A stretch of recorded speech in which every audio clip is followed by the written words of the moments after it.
ये video Jhelum poly clinic के तावन से पेश की जा रही है। वीडियो को शेयर करें और कमेंट सेक्शन में अपने सवाल पूछिए।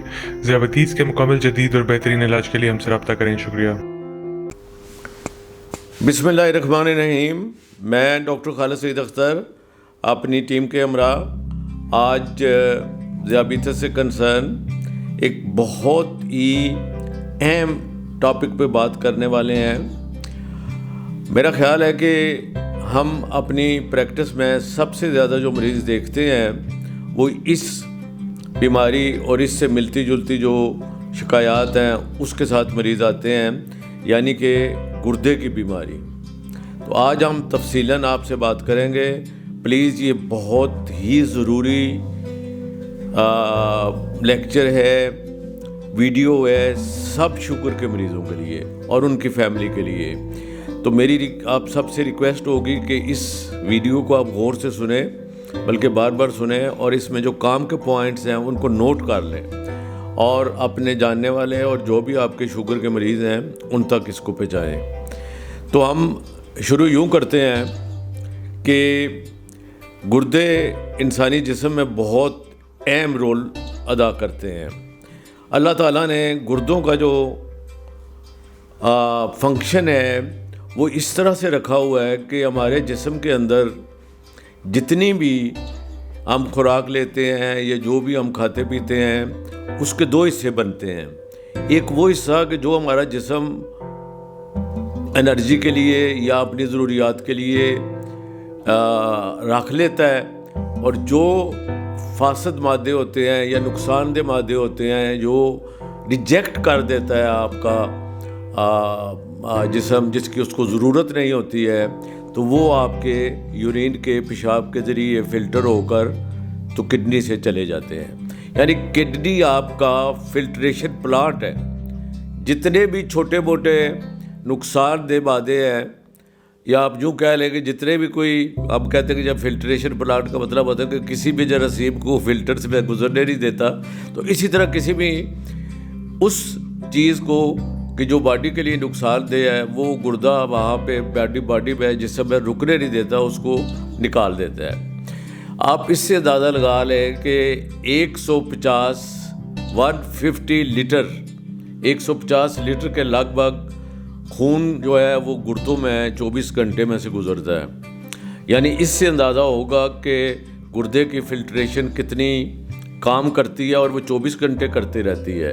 और 1.5 लीटर पेशाब तकरीबन एवरेज एक आदमी जो है वो रोज़ाना पास करता है, और उसमें से ये चीज़ें निकलती हैं। तो अगर किसी वजह से ये फिल्ट्रेशन का जो निज़ाम है ये ख़राब हो जाए और वो चीज़ें जो बॉडी से बाहर निकलनी चाहिए वो बॉडी के अंदर ही रह जाएं, तो फिर नुकसानात होना शुरू हो जाते हैं। तो इसलिए पहले हम आएंगे कि कौन कौन सी बड़ी वजूहात हैं जिसकी वजह से ऐसा हो सकता है।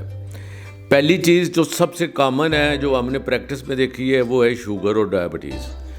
जितने लंबे अरसे से आपको ज़ियाबतीस शुगर है उतने आपके चांसेस गुर्दे की ख़राबी के बढ़ते जाते हैं। दूसरे नंबर पे इतना ही इम्पोर्टेंट मेरा ख्याल है कि इतना ही ज़रूरी है वो ब्लड प्रेशर है। और हमने देखा है कि ये अक्सर मरीज़ों में ये दोनों चीज़ें इकट्ठी हो जाती हैं। तीसरी चीज़ है कोलेस्ट्रॉल का बैलेंस रखना। इन लोगों में कोलेस्ट्रॉल का जो हम लिपिड जिसको कहते हैं उसका बैलेंस भी ठीक नहीं होता। तो मैं समझता हूँ कि इन 3 चीज़ों को तो हमने हर सूरत में कंट्रोल में रखना है। और अगर आप इनको कंट्रोल में रखेंगे तो ना सिर्फ आप आने वाले बहुत सारे कॉम्प्लिकेशन से बच जाएंगे, इसके अलावा कुछ फैक्टर्स और हैं। मसलन कुछ लोगों की जेनेटिकली जीन्स में, ख़ानदान में कुछ लोगों को किडनी का प्रॉब्लम्स आ रहा होता है, तो उनमें चांसेस ज़्यादा होते हैं। जिन लोगों की उम्र 50-60 साल के ऊपर है उनमें चांसेस ज़्यादा होते हैं। जिन लोगों का वज़न नॉर्मल से ज़्यादा है, मोटे हैं और ओवरवेट हैं, उनमें चांसेस ज़्यादा हो जाते हैं। सिगरेट स्मोकिंग करने वाले लोगों में इसके चांस बढ़ जाता है। अगर कोई, हमारे यहाँ तो ये चीज़ नहीं है, लेकिन जिन मुल्कों में लोग अल्कोहल पीते हैं, शराब पीते हैं, उनमें चांसेस बढ़ जाते हैं। और बेतरतीबी खुराक खाने से भी इसके चांसेस जो हैं वो बढ़ जाते हैं। तो ये इसकी वजूहत थी। और अब हमने देख रहे हैं कि होता क्या है। जब आप कोई शुगर होती है तो कम से कम आम हालात में देखा गया है कि 10 साल तक कोई इसकी बड़ी अलामतें नज़र हमें नहीं आती हैं, और उसके बाद से फिर अलामतें आनी शुरू हो जाती हैं। तो इसके लिए हमें शुरू से ही कुछ टेस्ट ऐसे हैं कि जो हमें बता सकते हैं कि गुर्दे के हालात कैसे जा रहे हैं। उनमें से जो सबसे पहला टेस्ट है वो है जिसको हम कहते हैं माइक्रो एल्ब्यूमिन यूरिया, यानी कि पेशाब के अंदर अगर आपकी प्रोटीन की मामूली सी मिकदार भी आ रही है तो ये टेस्ट जो है उसका बता देता है। दूसरे नंबर पे जो ज़रूरी टेस्ट है वो है क्रिएटिनिन का टेस्ट। ठीक है, क्रिएटिनिन हर लेबॉर्ट्री में हो जाती है, और मेरा ख्याल है कि हर शुगर के मरीज़ को नॉर्मल वैल्यू है 0.8 से 1.2 तक, यानी 0.8 से 1.2 तक। तो अगर आपका इस रेंज में है तो आप 6 महीने के बाद, साल के बाद एक दफ़ा करवा लें।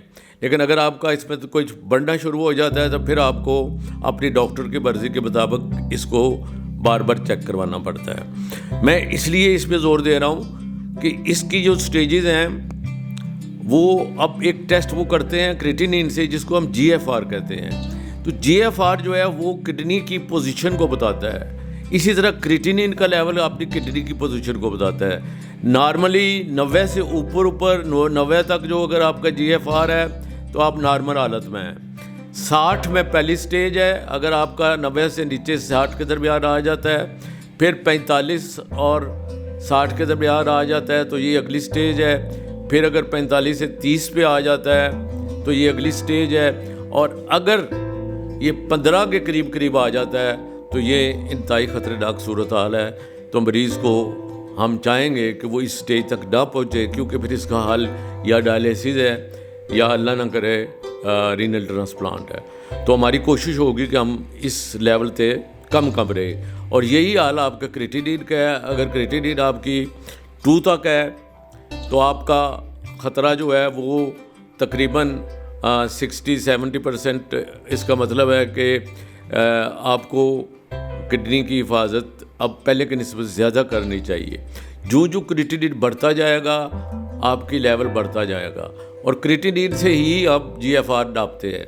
तो जब भी आप किसी अच्छी लेबॉर्ट्री से अपना टेस्ट करवाएं तो उसे कहें कि जी रीनल फंक्शन टेस्ट करें, गुर्दे का फंक्शन टेस्ट करें, तो उसमें ऑटोमेटिकली क्रिएटिनिन भी आ जाएगा, यूरिया भी आ जाएगा और GFR भी आ जाएगा।